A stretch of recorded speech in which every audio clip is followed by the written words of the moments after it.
Are you bracing for the holiday hustle and hoping to keep your schedule and to-do list from taking over your life? Christmas is supposed to be calm and beautiful and joyful and fun. Isn't that what all the songs say? Sometimes it doesn't feel that way to me. But never fear, I've got one unbelievably simple step to help you keep this Christmas season sacred.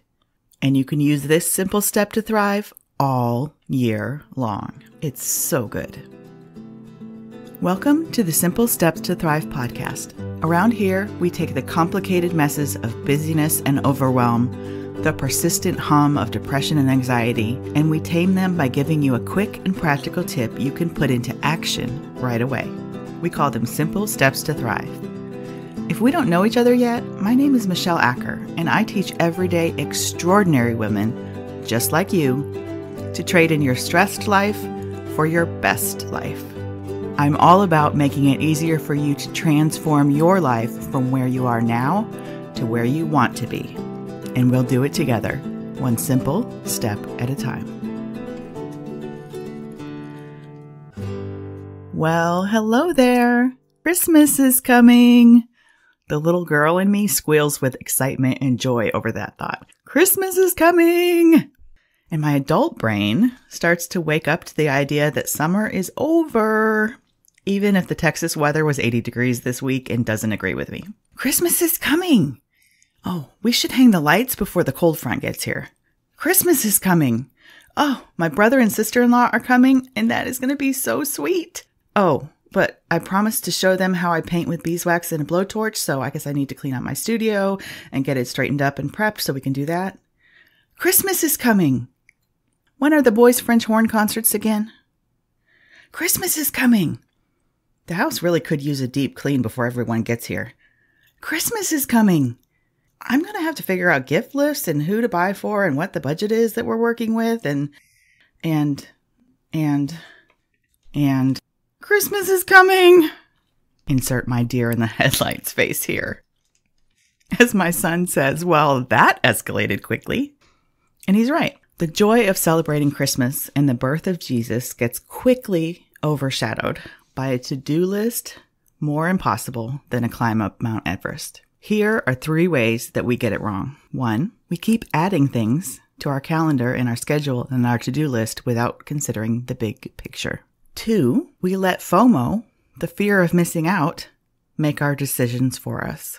The 3rd way we get it wrong is sometimes we worry about hurting someone's feelings by declining their invitation when really we could be giving them permission, by our example, to say their own no thank you to something, especially if we say it well. No, thank you. That sounds so fun, but it's not you. It's just I can't do all the things right now. But thanks for inviting me.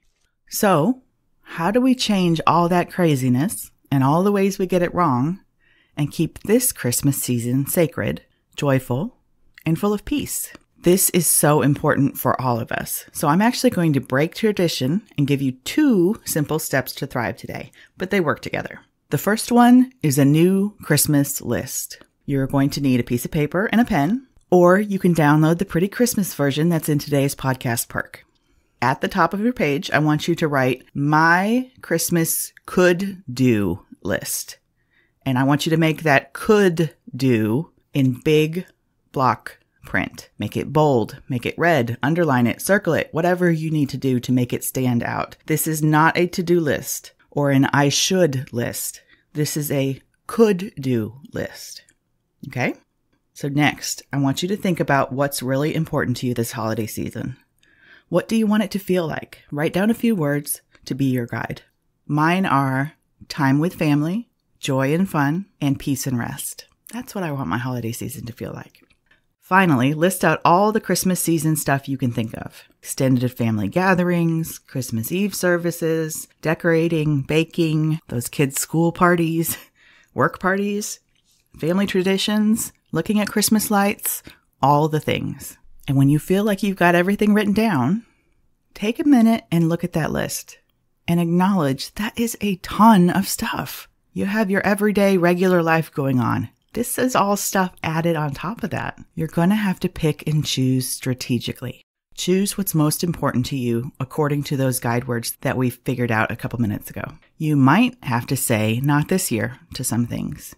You might have to say, yes, but let's scale that back this year to some things.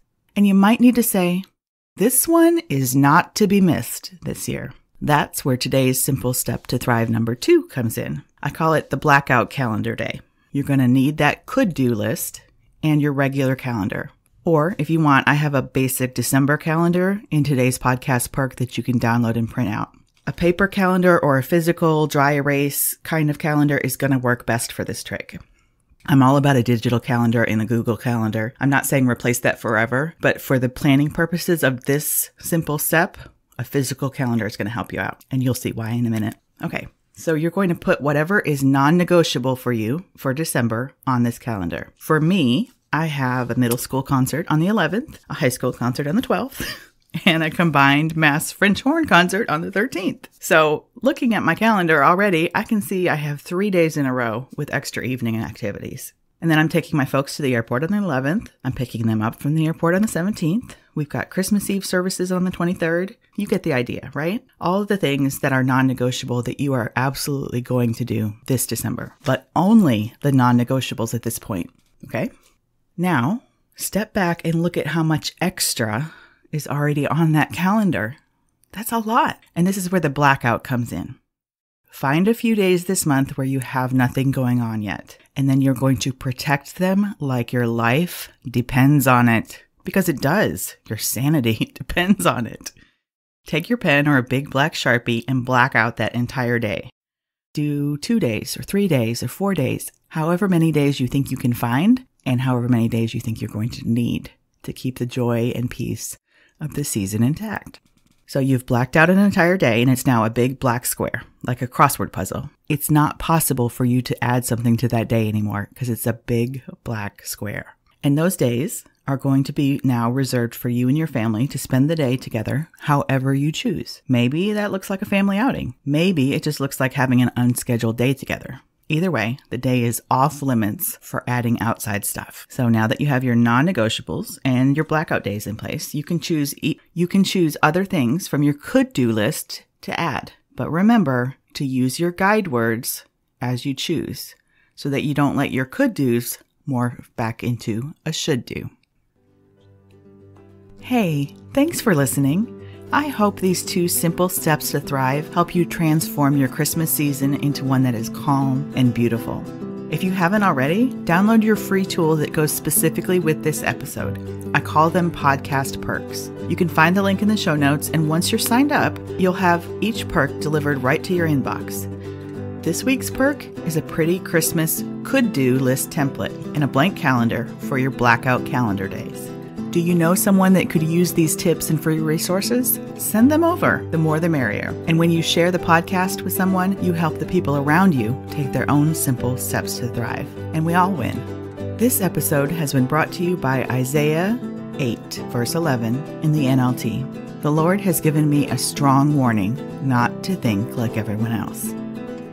See you next time.